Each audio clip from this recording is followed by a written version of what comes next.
اس لیے میری یہ درخواست ہے کہ اس میں مزید رکاوٹیں پیدا کر کے سیاسی مسائل کو میں مزید تلخی سے اجتناب کیا جائے۔ دوسرا ایشو جس پر میں بات کرنا چاہوں گا اور جو میڈیا میں آج کل کافی ہاٹ ٹاپک ہے،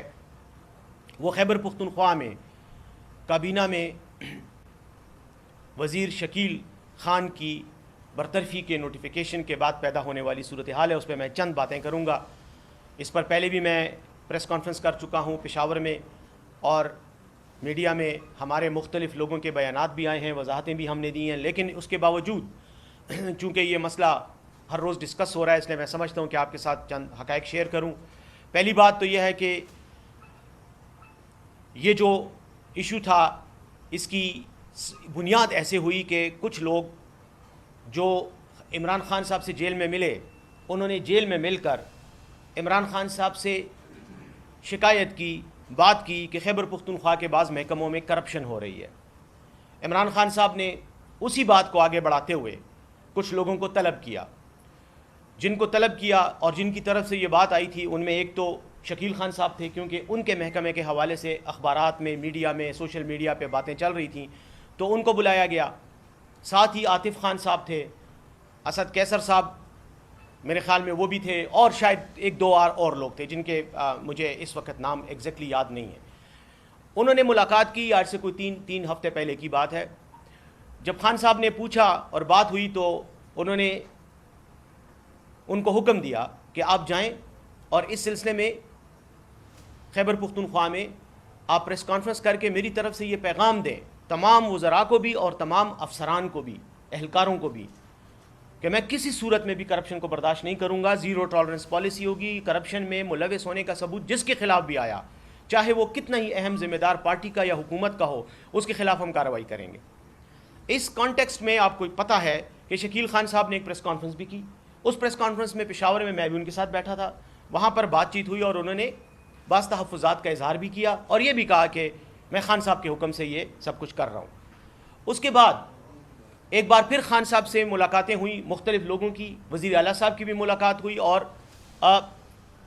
اور بھی جو پارٹی کے لیڈرز ہیں ان کی بات ہوئی، اور میری اپنی ملاقات، میں تو یہ آپ کے ساتھی گواہ ہیں، یہ یہاں پہ بیٹھے ہوئے ہیں جو جیل میں آتے ہیں، رپورٹنگ کرتے ہیں، میں تو تقریباً کوشش کرتا ہوں ہر پیشی پہ میں وہاں ہوتا ہوں۔ مجھے خود انہوں نے کہا، اور میرے ساتھ کچھ اور لوگ تھے، ان کو کہا کہ میں ایک کمیٹی بنانے لگا ہوں جو کہ پارٹی کے سینئر ترین لوگ ہوں گے، جو میرے اعتماد کے ہوں گے، ان پر مشتمل میں کمیٹی بنا کر اس قسم کی جتنی بھی شکایات آئیں گی، بجائے اس کے کہ وہ میرے پاس آئیں، اس کمیٹی کے پاس جائیں گی اور کمیٹی ان کی تفتیش اور تحقیق کر کے جو بھی رپورٹ مرتب کرے گی وہ میرے پاس آئے گی، اور اس کے بعد اس کی اپروول جو ہے اس میں جو ایکشن تجویز کیے جائیں گے ان تجاویز پر ایکشن لیا جائے گا۔ اس میں ایک انہوں نے شاہ فرمان صاحب کا نام لیا، ایک انہوں نے قاضی محمد انور صاحب جو بہت سینئر وکیل ہیں، سپریم کورٹ کے سابقہ سینیٹر بھی رہ چکے ہیں، ان کا نام، اور ایک ہمارے آپ کو پتہ ہے کہ بریگیڈیئر مصدق عباسی صاحب ہیں جو ہمارے احتساب کے لیے اور کرپشن، انسداد کرپشن کے لیے خیبر پختونخوا کے وزیر اعلیٰ کے معاون خصوصی ہیں، کہ یہ لوگ پروب کریں گے، یہ لوگ بات کریں گے، اور جو بھی تحفظات اور شکایات ہیں ان کا اختیار ان کو ہوگا۔ کمیٹی فیصلہ کرے گی اور پھر مشیر احتساب جو ہیں وہ اس پہ کارروائی کریں گے۔ تو شکیل خان کو بھی کہا گیا کہ چونکہ آپ کے محکمے کے حوالے سے آپ نے خود کہا ہے، پریس کانفرنس بھی کی اور آپ نے مجھ سے بھی کہا ہے، تو آپ بھی اس کے سامنے پیش ہوں گے، آپ کے محکمے کا بھی ہوگا اور باقیوں کا بھی ہوگا۔ تو اس سلسلے میں تقریباً 2 ہفتے کی کارروائی بھی ہوئی، مختلف لوگوں کے بیانات لیے گئے، زبانی بھی لیے گئے اور تحریری بھی لیے گئے، اور جو کچھ بھی ایویڈنس تھا اس کی بنیاد پر کمیٹی نے تجاویز مرتب کر کے وزیر اعلیٰ کو پیش کر دیں۔ جب پیش کر دیں تو کمیٹی میں شکیل خان صاحب کو مورد الزام ٹھہرایا گیا، مطلب کہا گیا کہ ہاں ان کے خلاف جو شکایات تھیں کمیٹی کے مطابق وہ ملوث پائے گئے ہیں، اور یہ کمیٹی کی رپورٹ نہ میں نے بنائی ہے، نہ وزیر اعلیٰ نے بنائی ہے، نہ پارٹی کے کسی اور شخص نے بنائی ہے، بلکہ یہ اس کمیٹی نے بنائی ہے جو عمران خان صاحب کی بنائی ہوئی کمیٹی ہے اور جس پر ان کا اعتماد تھا۔ اس کے بعد وزیر اعلیٰ نے شکیل خان صاحب کی برطرفی کا نوٹیفیکیشن، بطور وزیر برطرفی کا نوٹیفیکیشن جاری کرنے کے لیے سمری جو ہے وہ گورنر کو بھیجی۔ سمری پر گورنر کے سائن ہونے سے پہلے برطرفی ہو گئی، وہ انہوں نے استعفیٰ دے دیا وزیر نے خود ہی، تو بات ختم ہو گئی،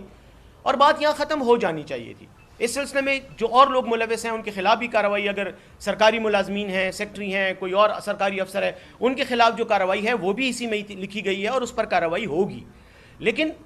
اس مسئلے نے ایک کنٹروورسی پیدا کر دی اور ہمارے بعض رہنماؤں کی طرف سے میڈیا میں بیانات، یعنی سوشل میڈیا پہ خاص طور پر بیانات آنے لگے جن سے یہ تاثر دیا گیا